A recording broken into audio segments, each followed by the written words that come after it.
கிறிஸ்துவுக்குள் பிரியமானவர்களே, இந்த நாளுக்கான தினசரி தியான வசனம் மத்தேயு எழுதின சுவிசேஷம் 16வது அதிகாரம் 4வது வசனம். மத்தேயு 16:4. Matthew 16:4. இந்த பொல்லாத விபசார சந்ததியார் அடையாளம் தேடுகிறார்கள். யோனா தீர்க்கதரிசியின் அடையாளமே அன்றி வேறே அடையாளம் இவர்களுக்கு கொடுக்கப்படுவதில்லை என்று சொல்லி அவர்களை விட்டு புறப்பட்டு போனார்.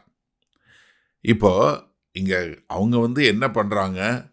கர்த்தர்ட்ட மறுபடியும் அடையாளம் வேணும்னு கேட்குறாங்க. இப்போ ஆண்டவர் என்ன பண்ணுறாரு?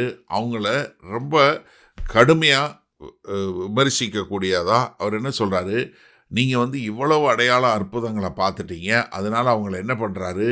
பொல்லாதவங்க, விபச்சார சந்ததியார் என்று சொல்லக்கூடியதாக. எதுன்னா நீங்கள் மாம்ச பிரகாரம் அல்ல, ஆவிக்குரிய முறையில். என்ன அவங்க கர்த்தருக்கு உண்மை உள்ளவங்களா இல்லை, அதனால தான் அவங்க விபச்சார சந்ததியார் என்று சொல்லக்கூடிய காரியத்தை சொல்கிறாரு. அவங்களுக்கு ஒரே ஒரு அடையாளம் என்ன? யோனாவின் அடையாளம். ஏற்கனவே நீங்கள் பார்த்தீங்கன்னா மத்தேயு 12வது அதிகாரத்தில் ஒரு காரியம் பார்ப்போம். 38வது வசனம் பாருங்கள். அப்பொழுது வேதபாரகரிலும் பரிசேயரிலும் சிலர் அவரை நோக்கி, போதகரே, உம்மால் ஒரு அடையாளத்தை காண விரும்புகிறோம் என்றார்கள். அப்போ முன்னாடி யார் வந்தால் ஸ்கிரைப் என்று சொல்லக்கூடிய வேதபாரகரும் பரிசேயரும் கேட்குறாங்க. அப்போ அவங்களுக்கு என்ன சொல்கிறாரு? அவர்களுக்கு அவர் பிரதியுத்தரமாக, இந்த பொல்லாத விபசார சந்ததியார் அடையாளத்தை தேடுகிறார்கள், ஆனாலும் யோனா தீர்க்கதரிசியின் அடையாளமே அன்றி வேறு அடையாளம் இவர்களுக்கு கொடுக்கப்படுவதில்லை. அது என்ன? யோனா இரவும் பகலும் 3 நாள் ஒரு பெரிய மீனின் வயிற்றில் இருந்தது போல மனுஷகுமாரனும் இரவும் பகலும் 3 நாள் பூமியின் இருதயத்தில் இருப்பார். யோனாவின் பிரசங்கத்தை கேட்டு நினைவே பட்டணத்தார் மனம் திரும்பினார்கள். இதோ யோனாவிலும் பெரியவர் இங்கே இருக்கிறார். ஆதலால் நியாய தீர்ப்பு நாளிலே நினைவே பட்டணத்தார் இந்த சந்ததியாருடன் நின்று இவர்கள் மேல் குற்றம் சுமத்துவார்கள். அப்போ என்ன? யோனா எப்படி மரித்து போன யோனா, அவனுடைய சரீரம் எப்படி மீனின் வயிற்றில் இருந்ததோ, ஒருவேளை இந்த செய்தியை கேட்டுட்டு உங்களுக்கு இந்த செய்தி தெரியாதுன்னா நீங்கள் தயவு செய்து எங்களுடைய செய்தியை கற்றுக்கொள்ளுங்க. ஏன்னா யோனா எப்படி மீன் வயிற்றில் செத்து இருந்தார், யோனா உயிரோடு இல்லை மீன் வயிற்றில். ஏன்னா இதை குறித்து தவறுதலாய் பிரசங்கம் பண்ணி நிறைய பேரோட விசுவாசத்தை போக்கக்கூடிய காரியத்தை பிற மதத்தவர் செய்துட்டு இருக்கிறாங்க. அதனால் தயவு செய்து உங்களுடைய வேத வசனத்தை நன்றாக கற்றுக்கொள்ளுங்க. நாங்கள் முன்னாடியே சொல்லியிருக்கோம், இயேசு கிறிஸ்துவின் இறுதி 7 நாட்கள் என்று சொல்லக்கூடிய அதில் நாங்கள் அந்த பிரசங்கங்களை அந்த புஸ்தகத்தில் எழுதியிருக்கிறோம். தயவு செய்து நீங்கள் நன்றாக கற்றுக்கொள்ளுங்க. ஏன்னா நிறைய பேர் என்ன தெரியாதனால பைபிளில் பிழை இருக்குது அப்படின்னு சொல்லக்கூடிய ஒரு காரியத்தை சொல்கிறாங்க. பைபிளில் ஒரு மிஸ்டேக் இல்லை, அதை நீங்கள் புரிந்து கொள்ள வேண்டும். அப்போ இங்கே கர்த்தராகி இயேசு கிறிஸ்து சொல்லும்போது யோனாவினுடைய அடையாளத்தை தவிர வேறு எந்த ஒரு அடையாளமும் உங்களுக்கு கொடுக்கப்பட மாட்டாது. அப்போ என்ன? உயிர்த்தெழுதல் தான். நான் உயிர்த்தெழுகிற அடையாளம் தான் உங்களுக்கு முழுமையான அடையாளம் என்று சொல்லக்கூடிய ஒரு காரியத்தை இங்கே கர்த்தர் சொல்லி கொடுக்குறார். சரி, இந்த நாளில் இந்த வசனத்தை நம்ம எப்படி எடுத்துக்கொள்வது? நம்ம இதே மாதிரி இன்னொரு சம்பவம் பார்ப்போம்.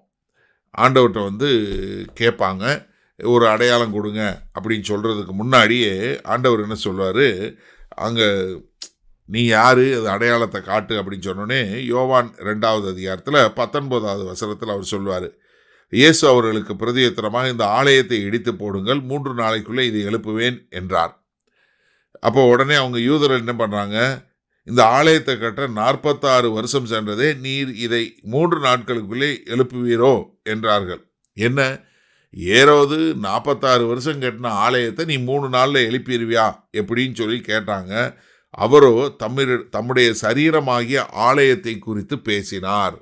எப்படி? யோவானுக்கு பின்னாடி சுவிசேஷம் எழுதும்போது தான் தெரியுது, ஆஹா, அவர் சொன்னது தன்னுடைய ஆலயத்தை குறித்து, தன்னுடைய சரீரத்தை குறித்து. அப்போ கர்த்தராகி இயேசு கிறிஸ்து சொல்லுகிற ஒரு உயரியமான அடையாளம் என்ன? ஒரு அல்டிமேட் சைன் அப்படின்னு சொல்லி சொன்னால் தன்னுடைய உயிர்த்தெழுதலை தான் கர்த்தர் குறிப்பிடுகிறார்.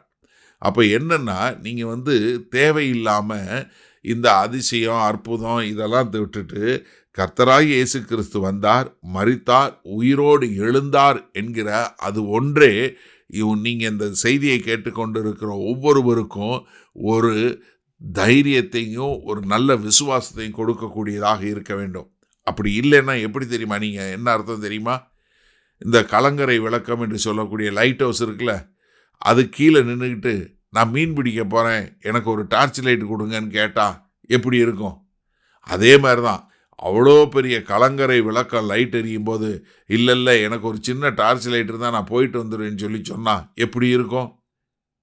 அப்போ எனக்கு அருமையானவர்களே, கர்த்தராகிய இயேசு கிறிஸ்துவுடைய அந்த உயிர்த்தெழுதலை நீங்கள் விசுவாசித்து, உங்களுடைய விசுவாசம் பலப்பட்டு, நீங்கள் கர்த்தருக்கென்று வாழக்கூடிய மக்களாய் வாழ உங்களை ஒப்பு கொடுப்பீர்களா? மகா கிருபையும் இரக்கம் நிறைந்த எங்கள் அன்பின் தகப்பனே, இதோ நாங்கள் விசுவாசிக்க வேண்டியதெல்லாம் கர்த்தராகிய இயேசு கிறிஸ்து எங்களுக்காக இந்த பூமியில் மனுவாய் வந்தார், எங்களுடைய பாவங்களுக்காய் மரித்தார், உயிர் தெழுந்தார், மீண்டும் வரப்போகிறார், நாங்கள் அவரோடு எப்போதும் இருக்கப் போகிறோம் என்கிற அந்த ஒரு நிச்சயத்தை நாங்கள் முழுமையாய் விசுவாசித்து அதற்கென்று வாழ எங்களை ஒப்புக் கொடுக்கிறோம். இயேசு கிறிஸ்துவின் மூலம் பிதாவே, ஆமேன். கர்த்தர் உங்களை ஆசீர்வதிப்பாராக. நாம் இன்று மாலை மன்னால சந்திப்போம்.